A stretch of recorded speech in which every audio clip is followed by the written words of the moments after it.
Alhamdulillahi Rabbil Alamin, wassalatu wassalamu ala mursalin Nabiyyina wa maulana Muhammadin wa ala alihi wa sahbihi ajma'in.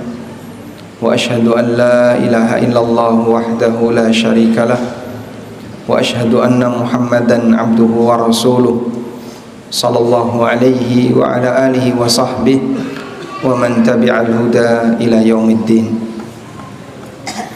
Alhamdulillah, puji syukur kita haturkan kehadirat Allah Subhanahu wa taala di kesempatan sore ini di Islamic Center Baitul Muhsinin, Medari, Sleman, Yogyakarta. Allah kumpulkan kita dalam rangka kajian menjelang berbuka puasa, dan insyaallah kita mau membahas sebuah tema, judulnya menjadi hamba pilihan Allah. Menjadi hamba pilihan Allah, yang dipilih oleh Allah itu seperti apa? Manusia pilihan Allah bisa kita bagi menjadi dua. Yang pertama, manusia yang dipilih oleh Allah Subhanahu wa taala yang statusnya murni hibah dari Allah. Pilihan Allah yang statusnya murni hibah dari Allah, sehingga karena murni hibah dari Allah, maka tidak ada keterlibatan makhluk untuk bisa mendapatkannya. Makhluk tidak bisa berjuang untuk bisa mendapatkannya, karena itu murni hibah dari Allah. Dan yang dimaksud di sini adalah menjadi hamba pilihan dalam arti menjadi nabi dan rasul utusan Allah. Karena kenabian dan kerasulan pemberian dari Allah Subhanahu wa taala. Sehingga kenabian dan ayat 144. Sehingga Allah pilih Musa dalam arti dipilih dengan cara ditunjuk sebagai nabi yang statusnya adalah hibah dari Allah. Allah hibahkan kepada Nabi Musa alaihissalatu wassalam kenabian dan kerasulan. Dan kalau sudah diberi hibah dari Allah, maka tidak mungkin bisa ditolak. Karena seperti ini murni penunjukan di luar dari perjuangan seorang. Allah Subhanahu wa taala berfirman di ayat yang lain, innallaha astafa, pilihan yang diberikan oleh Allah kepada sebagian hambanya, yaitu para nabi yang ditunjuk oleh Allah untuk menjadi utusannya. Dan sekali lagi, pilihan semacam ini di luar kemampuan hamba, karena murni pemberian dari Allah Subhanahu wa taala. Karena itu Nabi Muhammad SAW dipilih oleh Allah sebagai nabi dan utusannya sebagai hibah dari Allah.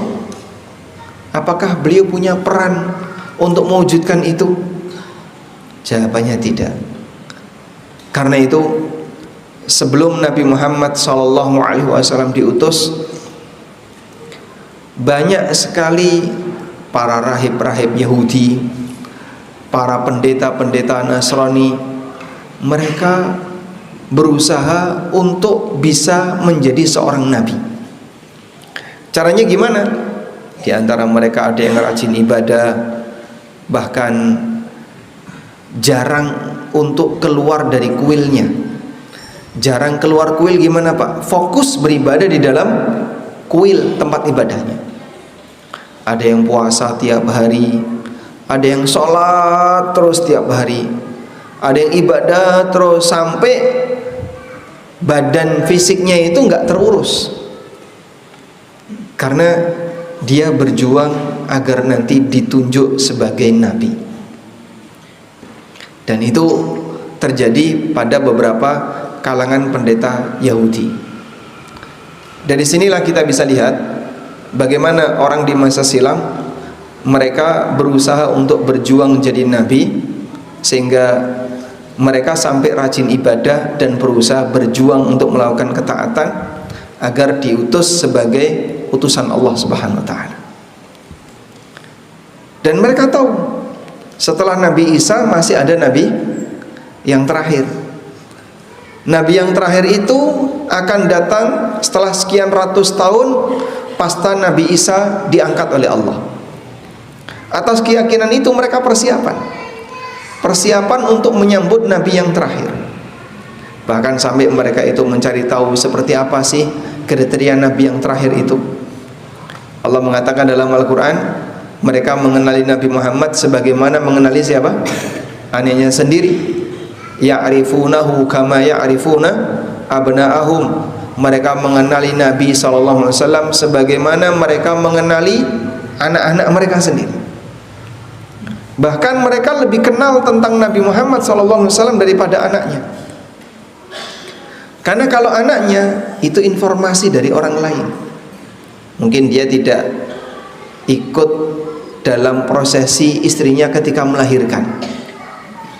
Saat istrinya melahirkan, dia mungkin lagi safar. Bahkan dia sendiri juga nggak bisa meyakinkan, ini betul anakmu. Jangan-jangan istrimu selingkuh dengan lelaki yang lain, terus jadi anak. Kau nggak bisa memastikan ini betul anakmu atau tidak, karena tidak ada kemiripan dengan bapaknya, adanya mirip dengan ibunya misalnya.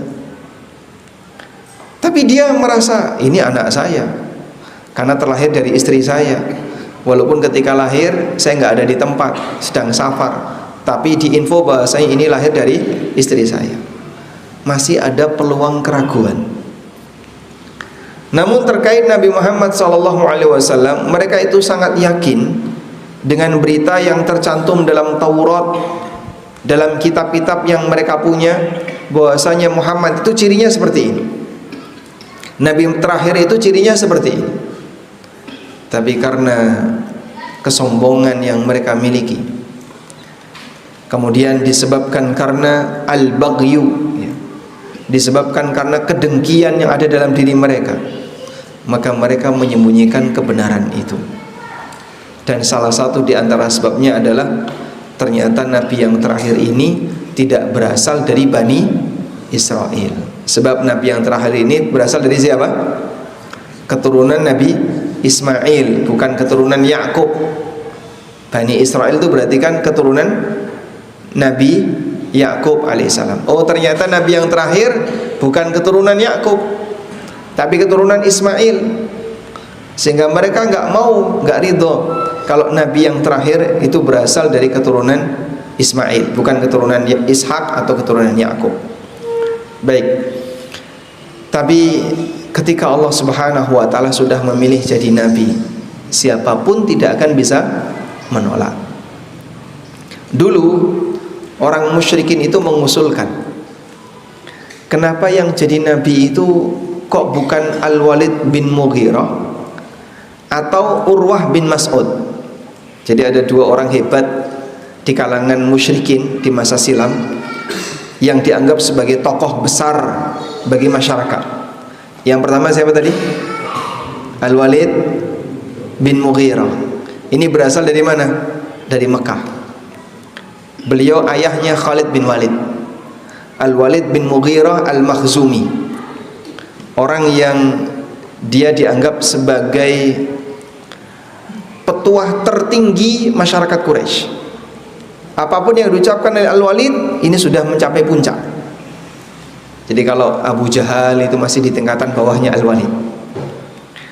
Makanya saat ada berita atau ada rumor bahwasanya Al-Walid tertarik untuk masuk Islam, itu masyarakat Quraisy sudah mulai deg-degan, khawatir. Kalau benar Al-Walid masuk Islam, satu jazirah Arab akan masuk Islam.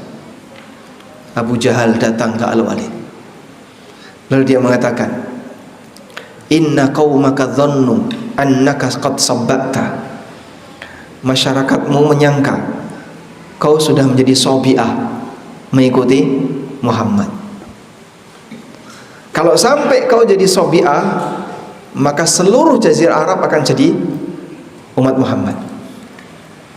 Jadi kalau Al-Walid sampai masuk Islam, semua orang Arab masuk Islam.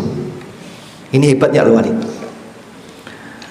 Akhirnya Al-Walid menyampaikan, aku tidak ada ketertarikan, cuman sempat dekat dengan Abu Bakar. dan mendapatkan pengaruh dari Abu Bakar. Sekarang kau sampaikan kepada masyarakatmu, apa kira-kira yang paling tepat untuk menjuluki Al-Quran? Maka dia berpikir gimana caranya untuk membuat pernyataan yang tujuannya menyudutkan Al-Quran. Allah Subhanahu wa ta'ala berfirman tentang Al-Walid bin Mughirah ini dalam beberapa ayat di surat Al-Muddathir.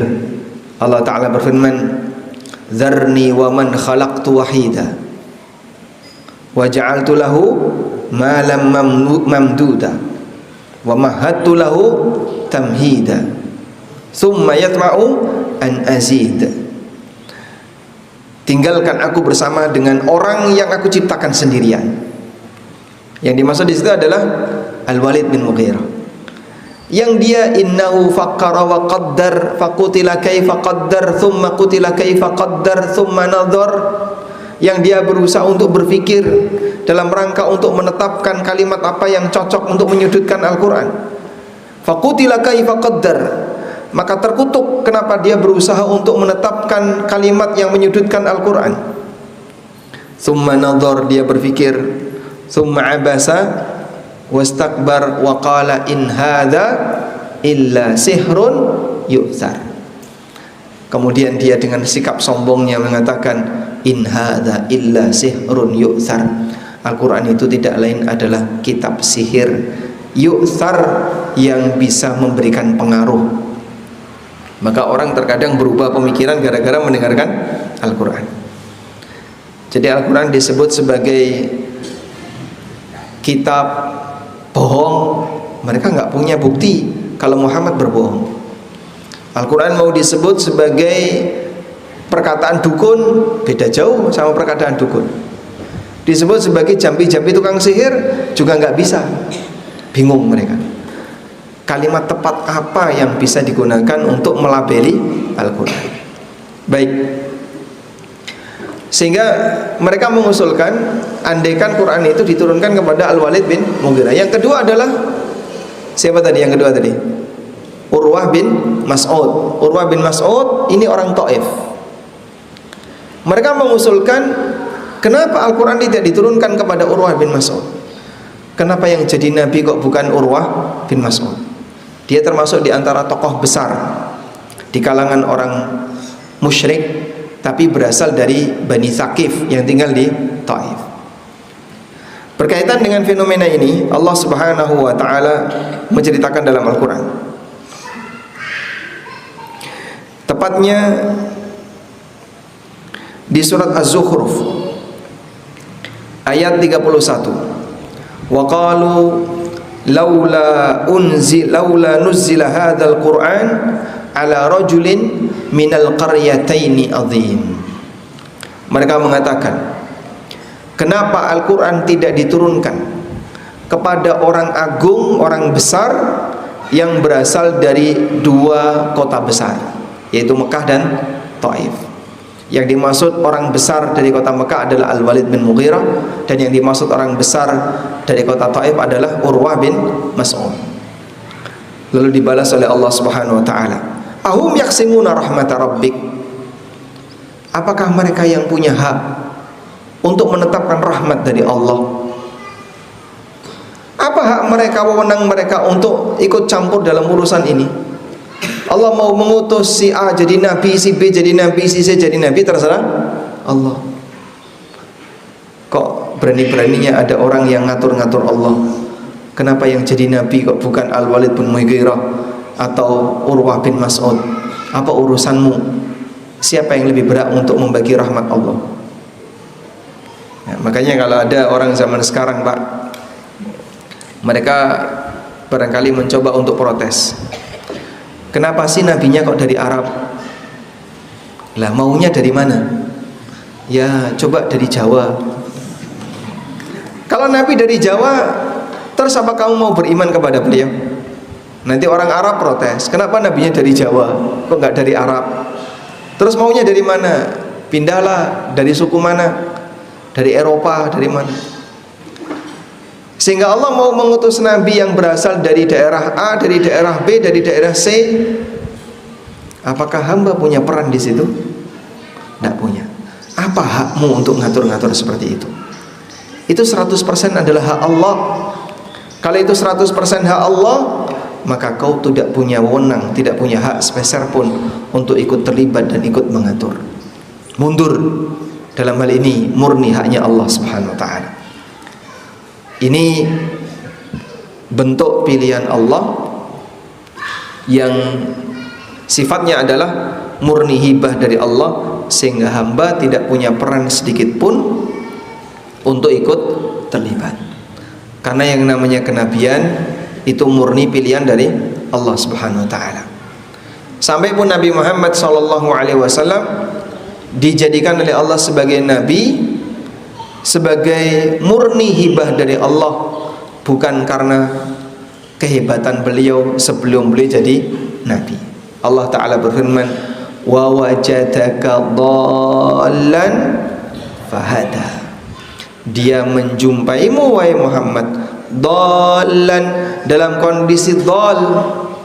Dalam kondisi dhalun artinya apa? Tidak tahu apapun, tidak tahu apa itu iman, tidak tahu apa itu kitab, tidak tahu apa itu agama.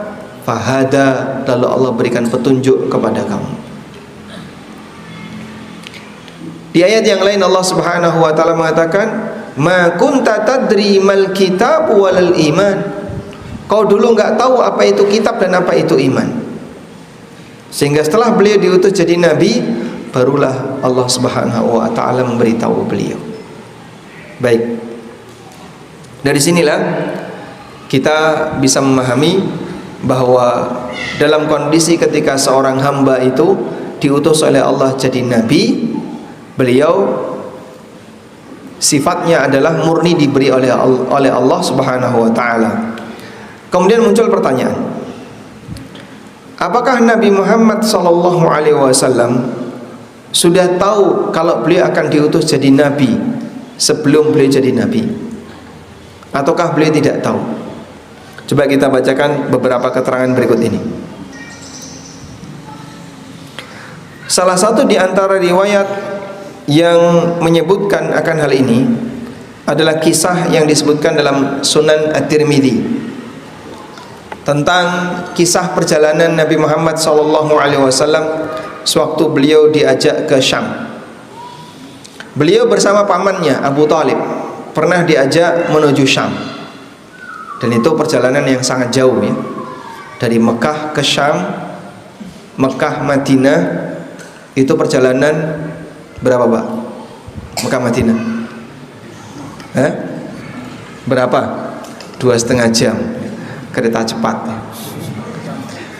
Butuh waktu sepekan naik kendaraan onta atau keledai, sehingga untuk bisa mencapai jarak 450 kilo butuh waktu selama 7 hari. Itu dulu ya, Masya Allah. Kalau sekarang kan jamaah umroh tinggal duduk di atas kereta 2,5 jam sudah sampai. Kalau naik bis 5 jam. Kemudian dari Madinah menuju Syam butuh waktu sebulan. Nabi SAW berangkat dari Madinah ke Tabuk. Tabuk itu belum sampai Syam, itu butuh waktu sebulan. Jadi kita bisa bayangkan ketika beliau yang waktu itu masih anak-anak, usia sekitar 8 tahun, diajak oleh Abu Thalib untuk berdagang ke Syam, menempuh waktu perjalanan sebulan lebih. Hingga kemudian tibalah beliau di sebuah kuil yang dihuni oleh seorang rahib. Namanya rahib siapa? Buhaira. Faja'ala yatakhallalahum ar-rahib hatta ja'a fa akhadha bi yadi Rasulillah sallallahu alaihi wasallam.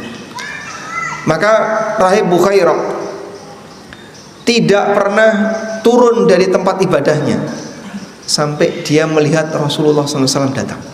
Dia keluar dari musolanya, dari tempat ibadahnya. Lalu dia langsung menyusup di kerumunan perombongan, yatakhallalahum.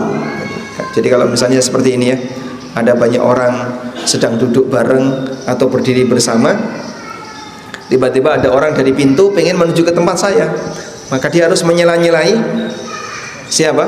Orang-orang yang berada di depannya. Dia nyela-nyelai orang-orang yang berdiri.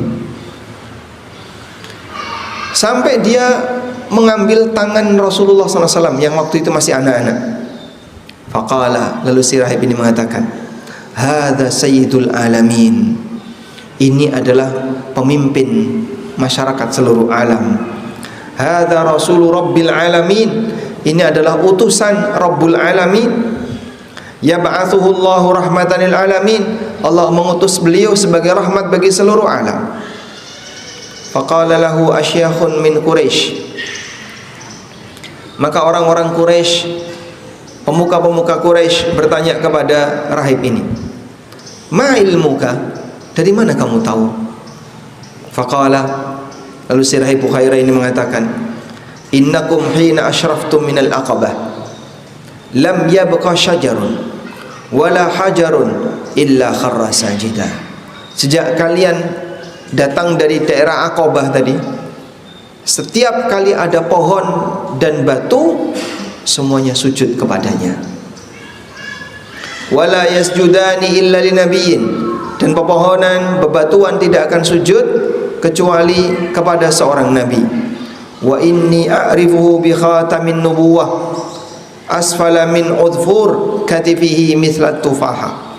Dan aku juga mengenali adanya khatamun nubuwah, tanda kenabian, di bawah atau di bawah tengkuk beliau yang berada di antara dua tulang pundak beliau. Jadi di bawah tengkuk Nabi SAW itu ada benjolan, ada benjolan seperti tufaha, seperti telur puyuh, dan itu adalah khatam an-nubuwah. Itu sudah bisa diketahui oleh rahib Bukhairah ketika beliau meraba di punggung Nabi SAW ada benjolan itu. Dan dulu sebagian sahabat meminta pembuktian kebenaran Nabi SAW sebagai utusan Allah dengan meraba benjolan yang ada di bawah tengkuk Rasulullah SAW, di antara dua tulang belikat. Di antara dua tulang belikat, di bagian atas, tengah, di bawah tengkuk itu ada benjolan sebesar telur puyuh, dan itulah khatam nubuwah. Hadis sahih riwayat Tirmidzi. Demikian pula disebutkan dalam hadis riwayat Muslim bahwa Nabi SAW pernah mengatakan, inni la'arifu hajaran bi Makkah kana yusallimu alayya qabla an ub'ath inni la'arifu la'an. Dulu sebelum aku diutus jadi nabi, di Mekah saya mengetahui ada sebuah batu yang memberikan salam kepadaku. Jadi batunya bisa ngomong, memberikan salam kepada Rasulullah SAW. Qabla an ub'ath, sebelum aku diutus oleh Allah. Inni la'ariful an, dan sekarang aku tahu kenapa aku diberi salam oleh batu. Setelah beliau diutus oleh Allah, jadi beliau tahu kenapa benda-benda mati ada yang sujud kepada beliau, ada yang memberi salam kepada beliau. Tanda-tanda itu sudah ditampakkan oleh Allah sebelum beliau diutus. Namun sampai di titik itu beliau tidak tahu kalau beliau adalah calon utusan Allah. Beliau baru tahu kalau beliau adalah utusan Allah setelah didatangi oleh Jibril. Buktinya apa, Pak? Saat beliau berada di Gua Hira sendirian. Anda tahu ya, Gua Hira ada di mana? Gua Hira ada di mana? Di Mekah, betul sekali. Di sebuah bukit namanya apa? Jabal Nur. Sebuah bukit namanya Gunung atau Jabal Nur. Di atas, untuk bisa sampai ke Gua Hira dari bawah, orang harus naik menempuh waktu 45 menit. Nabi SAW bertahan di situ hingga pada satu malam tiba-tiba datang sosok yang menutupi pintu gua. Nabi SAW nggak bisa keluar. Lalu beliau dirangkul dari belakang. Kebayang nggak di dalam gua sendirian di kegelapan malam di atas gunung, tiba-tiba ada sosok yang merangkul kita dari belakang. Dan itu tidak mimpi. Kalau jenengan kan mungkin ketika tidur kok kayaknya ada yang merangkul dari belakang. Oh, itu ketindihan, Pak. Orang Jawa nyebutnya apa? Tindian. Mungkin dia bermimpi sedang diganggu sama setan. Lalu saya sudah baca ayat kursi, saya sudah baca a'udzubillahi minasyaitonirrajim, saya sudah baca ini kok nggak hilang-hilang. Ya karena kamu bacanya sambil mimpi. Fisiknya tetap, sehingga kadang fisiknya mengerang, teriak-teriak, jaluk tulung. Tidak sedang membaca. Dia membaca tapi membaca dalam mimpi. Makanya sampai kadang karena saking nggak kuatnya kemudian dia kebangun kok nggak ada apa-apa. Baik, Rasulullah SAW dalam kondisi sadar, beliau dirangkul dari belakang. Lalu orang itu mengatakan Iqra. Kemudian Nabi SAW mengatakan ma ana biqari, aku nggak bisa baca. Iqra. Ma ana biqari, aku nggak bisa baca. Iqra bismi rabbikal ladzi khalaq. Khalaqal insana min 'alaq. Sampai 5 ayat yang diturunkan oleh Allah untuk wahyu pertama yang diberikan kepada Nabi sallallahu alaihi wasallam. Beliau turun dari gua itu dalam kondisi ketakutan. Saking takutnya sampai demam, hingga beliau menemui istrinya sambil mengatakan zammiluni zammiluni, selimuti aku, selimuti aku. Mekah itu bukan kota yang dingin, tapi Rasulullah Sallallahu Alaihi Wasallam minta untuk diselimuti karena beliau demam. Dan orang yang demam itu walaupun suhu normal rasanya kedinginan. Kenapa beliau sampai demam?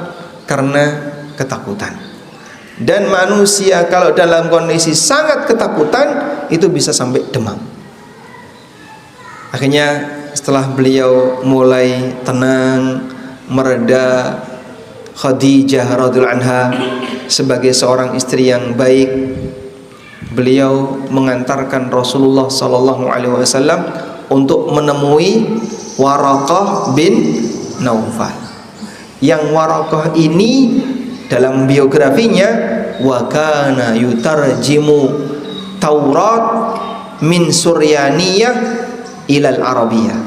Beliau menerjemahkan Taurat dari bahasa Suryani atau bahasa Ibrani ke bahasa Arab.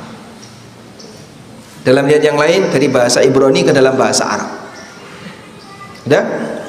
Akhirnya Rasulullah Sallallahu Alaihi Wasallam cerita, sehingga Waraqah ngerti apa yang dialami oleh Nabi Sallallahu Alaihi Wasallam. Dalam posisi beliau itu nggak tahu. Lalu setelah Rasulullah SAW cerita, kata Waraqah, hadzan namus alladzi unzila ila Musa. Ini adalah an-namus yang dulu pernah turun kepada Musa. An-namus yang dimaksud di situ siapa? Jibril. Dalam bahasa Ibrani Jibril itu sebutannya an-namus. Nah, dari sini Rasulullah SAW baru diberitahu, ya laitani kuntu jada'a, andaikan aku masih muda, aku akan berusaha untuk membelamu. Tapi karena Waraqah sudah sangat tua, sehingga ketika Nabi SAW dapat wahyu, Waraqah sudah dalam posisi sudah sangat tua, sampai beliau berharap, ya laitani kuntu jada'an, andaikan aku masih muda, aku akan membelamu. Ma min ahadin, tidak ada seorang pun, utita mithlaka, yang diberi wahyu seperti kamu, illa udhi, kecuali nanti pasti dia akan disakiti oleh masyarakatnya. Dan betul Nabi Muhammad SAW disakiti. Baik, Sehingga di kondisi ini Rasulullah SAW sendiri juga tidak tahu kalau beliau adalah calon seorang nabi, walaupun sudah pernah ada informasi yang sampai kepada beliau berkaitan dengan sujudnya benda-benda yang ada di sekitar beliau. Baik, Bapak Ibu yang dimuliakan Allah, saat Nabi SAW berkhutbah, beliau dulu berkhutbah dengan cara nyender di pelepah kurma. Ada pelepah kurma, lalu Nabi SAW nyender sebelum beliau punya mimbar, sampai akhirnya dibuatkan mimbar untuk beliau SAW. Akhirnya beliau tinggalkan pelepah kurma tadi dan beliau khutbah di atas mimbar. Pelepah ini nangis, dan tangisan pelepah itu sampai didengar oleh para sahabat. Jadi kira-kira andaikan terjadi di zaman sekarang ya, ada sebuah tiang yang mengeluarkan suara tangisan, kira-kira santri gimana? Ya? Bubar, keweden. Mungkin kita semuanya akan ketakutan. Pelepah itu menangis dan didengar oleh para sahabat. Lalu Nabi SAW menyampaikan, dia menangis karena rindu dengan aku. Dulu ketika aku berkhutbah nyender di pelepah kurma itu. Sekarang setelah beliau punya mimbar, tidak lagi nyender di pelepah kurma itu. Akhirnya Nabi SAW memeluk pelepah itu. Dipeluk pelepah itu sampai dia nangis mereda sampai kemudian diam. Ya kayak anak kecil ya, ketika nangis kemudian diupuk-upuk karo mbokne, diupuk-upuk oleh ibunya sampai akhirnya tangisannya tenang, mereda-mereda, terisa-isa sampai akhirnya diam. Kata Rasulullah SAW, andaikan aku tidak mendiamkannya, maka dia akan nangis sampai kiamat. Itu kalau nangis sampai kiamat, Pak, maka jamaah yang ada di Masjid Nabawi akan bisa mendengar tangisannya, karena nangis sampai kiamat. Tapi didiamkan oleh Rasulullah Sallallahu Alaihi Wasallam. Baik, ini berkaitan dengan mereka yang menjadi hamba pilihan Allah dalam posisi dia ditunjuk oleh Allah sebagai nabi, dan itu murni di luar perjuangan hamba karena hibah dari Allah Subhanahu wa taala. Selanjutnya ada hamba pilihan Allah yang kedua. Hamba pilihan Allah yang kedua adalah hamba yang dipilih oleh Allah karena dia berusaha untuk jadi orang yang baik. Dia berjuang untuk jadi orang yang baik. Berjuang untuk jadi orang yang baik bagaimana, Pak? Ya, semua tindakan yang bisa menyebabkan dia jadi orang yang semakin bertakwa kepada Allah.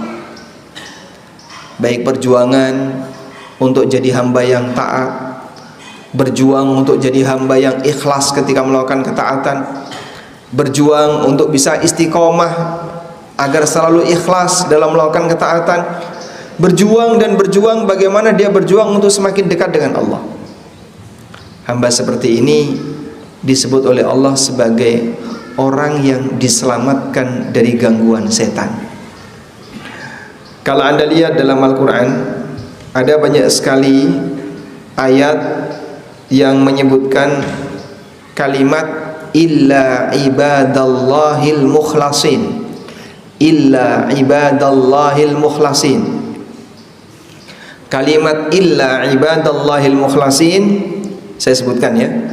Tadi coba saya cari dalam Al-Quran, itu ada di surat Al-Hijr ayat 40, As-Saffat ayat 40, As-Saffat ayat 74, As-Saffat ayat 128, As-Saffat ayat 160, As-Saffat ayat 169, dan surat Shad ayat 83. Berapa tadi? 1, 2, 3, 4, 5, 6, 7. Ada di 7 ayat di mana Allah Subhanahu wa taala menyebutkan tentang kriteria hamba Allah pilihan. Illa ibadaka minhumul mukhlasin. Sekarang coba kita bacakan ya di surat As-Saffat ayat 40. Di surat As-Saffat ayat 40 Allah Subhanahu wa taala berfirman tentang masalah neraka, innakum ladaikul adzabil alim wa ma tujzauna illa ma kuntum ta'malun illa ibadallahil mukhlasin. Sesungguhnya kalian akan merasakan azab yang menyakitkan, dan tidaklah kalian diberi balasan kecuali sesuai dengan apa yang telah kalian kerjakan. Illa ibadallahil mukhlasin, kecuali hamba-hamba Allah yang pilihan. Ini di As-Saffat ayat 40. Sehingga hamba Allah pilihan yang dimaksud di sini adalah yang diselamatkan dari neraka. Di As-Saffat ayat 74 Allah juga menceritakan yang sama. Walaqad arsalna fihim mundirin fanzur kaifa kana akibatul mundarin illa ibadallahil mukhlasin. Sungguh kami telah mengutus kepada mereka mundirin, sang pemberi peringatan. Fanzur kaifa kana akibatul mundarin. Sekarang perhatikan bagaimana hukuman dampak buruk yang diberikan oleh Allah kepada orang yang telah diberi peringatan tapi dia tidak mau beriman. Illa ibadallahil mukhlasin, kecuali hamba Allah pilihan. Hamba Allah pilihan di sini adalah yang diselamatkan oleh Allah dari siksaan yang telah diberikan oleh Allah kepada orang-orang kafir. Sehingga Allah menyebutkan hamba Allah pilihan yang dimaksud adalah yang diselamatkan dari neraka dan dimasukkan ke dalam surga. Kemudian juga disebutkan di surat Al-Hijr ayat 40, saat iblis bersumpah, qala rabbi bima aghwaytani la uzayyinanna lahum fil ardi wa la ughwiyannahum ajma'in illa ibadaka minhumul mukhlasin. Qala, iblis bersumpah, Rabbi, wahai Rabbku, bima aghwaytani, disebabkan engkau telah mengusirku, karena dia diusir oleh Allah Subhanahu wa taala dari surga dan disesatkan oleh Allah Subhanahu wa taala, maka dia bersumpah disebabkan engkau telah menjadikanku sebagai hamba yang terusir dari surga. La uzayyinanna lahum fil ardi, sungguh aku akan hiasi perbuatan buruk mereka ketika di muka bumi, wala ughwiyannahum ajma'in, dan akan aku sesatkan mereka semuanya. Illa ibadaka minhumul mukhlasin, kecuali hambamu yang mukhlasin, yang pilihan. Sehingga yang bisa selamat dari godaan setan adalah hamba yang mukhlasin. Baik. Lalu yang dimaksud dengan hamba yang mukhlasin, yang pilihan di sini seperti apa, Pak? Yang diselamatkan oleh Allah dari godaan setan. Hamba pilihan yang diselamatkan oleh Allah dari godaan setan. Maka hamba pilihan Allah di sini diselamatkan oleh Allah dari hukuman neraka, dan yang diselamatkan oleh Allah dari godaan setan. Untuk bisa jadi hamba yang mukhlas, maka seseorang harus mukhlis. Kita ulangi, untuk jadi hamba yang mukhlas, maka seseorang harus mukhlis. Mukhlas itu pilihan yang diselamatkan. Mukhlis itu perjuangan untuk ikhlas dalam beramal. Jadilah hamba Allah yang selalu untuk mukhlis, berusaha mengikhlaskan amal kepada Allah, agar kau nanti bisa menjadi hamba yang mukhlas, yang diselamatkan oleh Allah Subhanahu wa taala dari godaan setan dan diselamatkan oleh Allah taala dari ancaman neraka. Lalu bagaimana perjuangan untuk menjadi seorang hamba yang ikhlas dalam beribadah kepadanya? Baik. Sekarang para santri fokus dulu. Di sini sudah ada yang mainan. Ini juga sama, bermain. Coba yang ini saya tanya, siapa namanya? Namanya siapa? Afan Ahmad Hudzaifah. Ahmad Hudzaifah, kelas berapa? Kelas 7. Apa bedanya mukhlas dan mukhlis?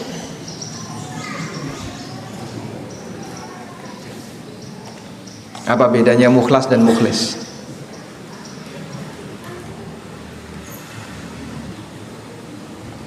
Sebelahnya, siapa namanya? Muhammad Syarki, Muhammad Sakti, Muhammad Sakti. Apa bedanya mukhlas dan mukhlis? Mukhlas itu adalah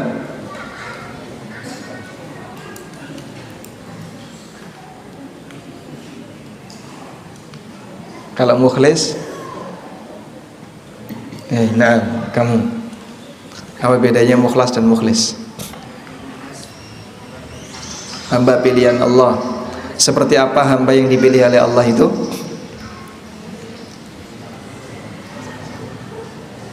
Yang diselamatkan dari gangguan setan dan yang dijauhkan dari neraka dan dimasukkan ke dalam surga. Baik. Lalu apa yang dimaksud dengan hamba yang mukhlis?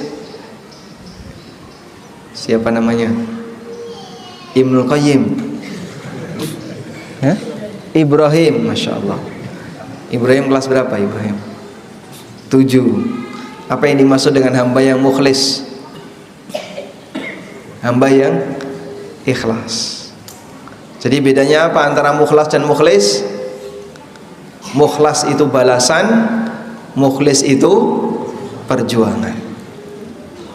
Hamba yang ikhlas berarti hamba yang berjuang untuk ikhlas.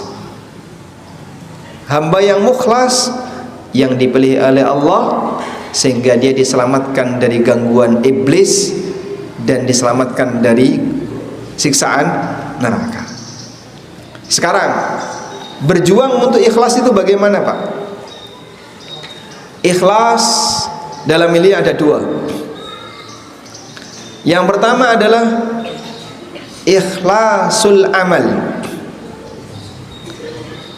dan yang kedua ikhlasul qalbi wan niyah. Ikhlas ada berapa? 2. Yang pertama ikhlasul amal, yang kedua ikhlasul qalbi wan niyah. Ikhlasul amal yang dimaksud dengan memurnikan amal adalah dia bersihkan amalannya dari semua noda syirik dan bid'ah. Dia bersihkan amalannya dari semua noda syirik dan bid'ah. Maka amal yang kecampuran syirik, dia beribadah kepada Allah, tapi di saat yang sama dia juga beribadah kepada selain Allah. Amal yang kecampuran bid'ah, praktek perbuatannya campur antara ajaran yang sesuai dengan petunjuk Nabi dan hasil dari inovasi manusia. Kalau ada amal seperti ini berarti amalnya tidak ikhlas, dan ini menyebabkan amalannya tertolak. Maka amal yang ikhlas itu adalah amalnya harus bersih dari syirik dan bersih dari bid'ah. Oleh karena itu, kalau ada amalan yang isinya campuran, maka amal yang murni silahkan dipertahankan, tapi campurannya tolong dibersihkan. Sehingga ada kaidah seperti ini: jika ada amal yang disyariatkan bercampur dengan amal yang tidak disyariatkan, maka tinggalkan yang tidak disyariatkan dan pertahankan yang disyariatkan. Nabi SAW pernah berkhutbah. Saat beliau khutbah, beliau melihat di luar masjid ada orang yang berdiri di bawah terik matahari sambil puasa dan tidak mau bicara. Maka Nabi SAW tanya, siapa dia dan ngapain dia? Lalu kemudian sahabat mengatakan, ya Rasulullah, innahu Abu Israil. Ya Rasulullah, dia namanya Abu Israil. Dia ini bernazar untuk berpuasa tidak mau bicara, tidak mau duduk, dan tidak mau berteduh. Lalu kata Nabi sallallahu alaihi wasallam, murhu ayyajlis wa yatakallam wa yastadil wa yutimma saumahu. Dia melakukan 4 ibadah. Dia melakukan 4 ibadah. Apa saja? Puasa, tidak mau bicara, tidak duduk, dan tidak berteduh. Oleh Nabi sallallahu alaihi wasallam, beliau perintahkan dia untuk duduk, perintahkan dia untuk bicara, suruh dia untuk berteduh, dan silahkan lanjutkan puasanya. Maka ini jadi kaidah, jika ada amal ibadah yang saleh, amal yang sesuai panduan, amal saleh, kecampuran dengan amal hasil inovasi, maka buang hasil inovasi dan pertahankan amal salehnya. Contoh, orang bersolawat, baik atau buruk? Baik. Tapi dicampur dengan aneka pujian-pujian yang berlebihan untuk Rasulullah SAW. Solawatnya bagus, tapi campuran dari solawat tadi, ada pujian dengan bunyi A, pujian B, pujian C, pujian D. Akhirnya terjadilah ramuan solawat. Dalam ramuan kalimat solawat itu, kalimat solawatnya benar, tapi dicampur dengan pujian-pujian yang lain. Saat mereka diperingatkan, gak boleh bersolawat seperti ini. Apa alasan mereka? Bersolawat kok dilarang. Saya ngelarang solawat siapa? Yang kamu lakukan ini mencampurkan adalah bainal haq wal batil. Nah terus yang benar pripun? Tolong kamu tinggalkan pujian-pujian yang gak benar ini, pertahankan salawatmu. Nah disitulah ada kaidah, jika orang melakukan amal soleh bercampur dengan amal yang batil, maka pertahankan amal soleh dan tinggalkan amal batilnya. Hal yang sama juga terjadi pada amalan yang lain. Suatu ketika ada orang yang bersin di dekatnya Abdullah bin Umar. Wahing. Nah, setelah bersin, terus dia mengucapkan, Alhamdulillah wassalatu wassalamu ala Rasulillah. Habis bersin baca apa? Alhamdulillah dan salawat.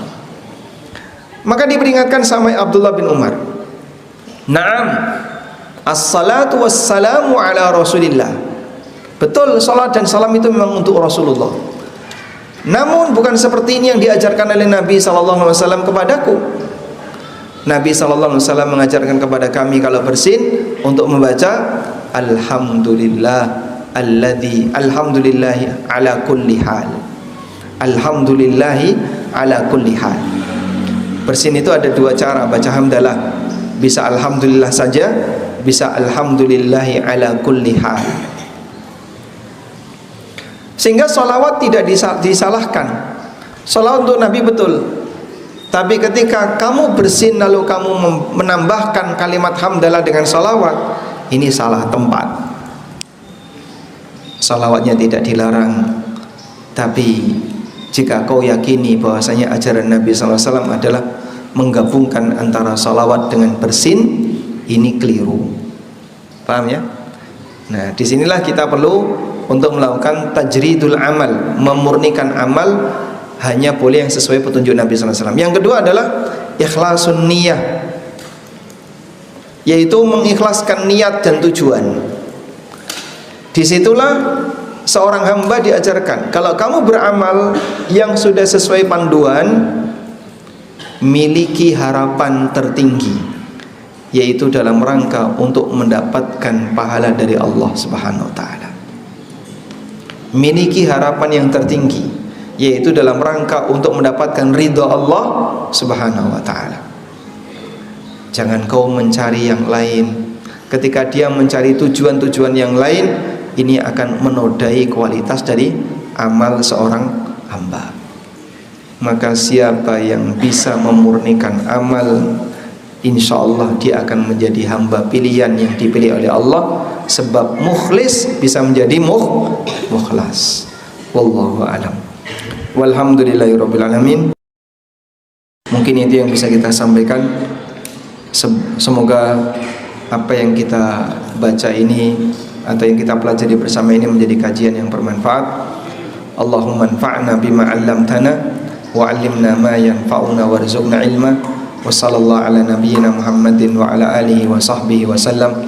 Wa akhiru da'wana alhamdulillahi rabbil alamin. Wassalamualaikum warahmatullahi wabarakatuh.